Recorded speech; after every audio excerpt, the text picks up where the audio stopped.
The release date for the new Senate climate bill is reset. We'll tell you when we could see it.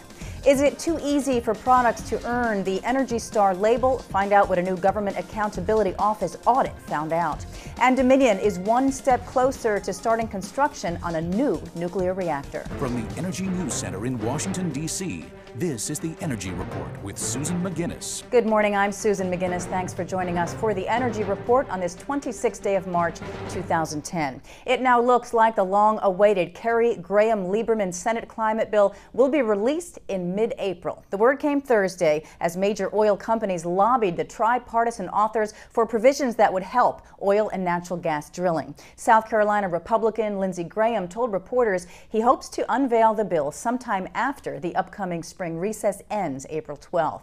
Topics at the lobbying session included offshore drilling, potential fees on gasoline and other refined oil products, and drilling in natural gas-rich shale formations. Energy companies want the states, not the federal government, to oversee hydraulic fracturing, where water, sand, and chemicals are injected into rock formations to release the natural gas.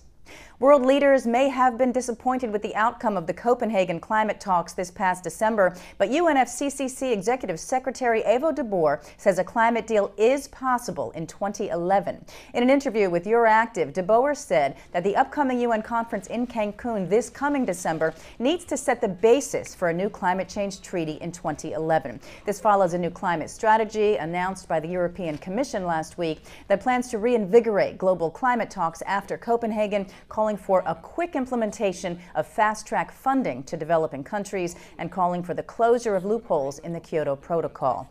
De Boer said the first challenge for Cancun is to turn the Copenhagen Accord and other decisions that were near agreement in Copenhagen into a functioning architecture. Congressional auditors have found it may be too easy for manufacturers to earn the coveted Energy Star label. In its report today, the Government Accountability Office says over the past 9 months, undercover auditors submitted bogus products to EPA to earn the Energy Star designation. More than a dozen products were approved, including a space heater posing as an air purifier. The EPA set specifications for more than 60 categories of products, and the Energy Department is in charge of testing and enforcement. Both agencies say they've taken new steps to improve the program. Catania believes DOE and EPA will eventually detect the fakes. The ARPA-E program just got a new lease on life. DOE's Energy Technology Research Program cleared the first hurdle to reauthorization, with the House Energy and Environment Subcommittee of the Science and Technology Committee passing a bill to reauthorize it to 2020. Right here you're seeing ARPA-E's summit that it held earlier this month. This would authorize $3.4 billion for the program through 2015 and formally authorize creation of energy innovation hubs at DOE that we've heard Secretary Chu talk about. It's all part of the Science Committee's effort to reauthorize a 2007 research and education bill, the America Competes Act, expiring at the end of this year. The bill's markup is the first of 3 subcommittee markups the Science Committee will hold to reauthorize the Competes legislation. Science Chairman Bart Gordon hopes to hold the full committee markup of the entire bill by early May, pass it by Memorial Day. California's cap-and-trade provisions are a bit too tight for Governor Arnold Schwarzenegger. The governor's asking the state's top climate change regulator to make it easier for companies to comply. Schwarzenegger says companies should not be required to buy all their pollution allowances in an auction. Instead, he wants a very small percentage of allowances to be sold and most given away in the early years of the program. But the state's Air Resources Board says policies to reduce greenhouse gas emissions will not hurt the economy. The panel wants the state to either disperse the proceeds from the auction to California residents as a dividend or put them into the state's general fund to cut taxes.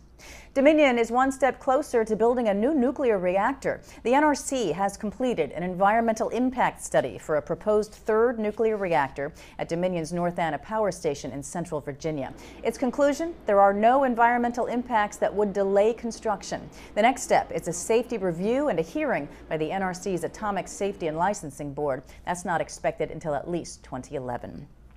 Meantime, the New York Public Service Commission has rejected Entergy's plans to spin off 6 nuclear reactors into a separate company.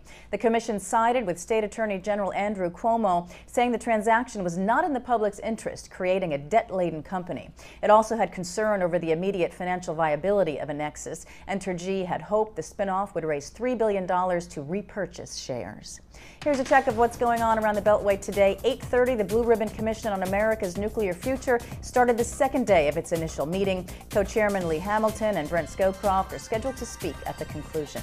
At 9:45, Georgetown Law School has a discussion adapting to climate change, problems and solutions, with remarks by Maria Blair, Deputy Associate Director for Climate Change at the White House Council on Environmental Quality. That's at the Georgetown Law campus. That's the Energy Report. Thanks for joining us here in the Energy News Center. For any suggestions or comments about our programming on Clean Skies News, we'd like to hear from you. You can email us at contact@cleanskies.com, and you can also find us on Twitter and Facebook. I'm Susan McGinnis. You're watching Clean Skies News.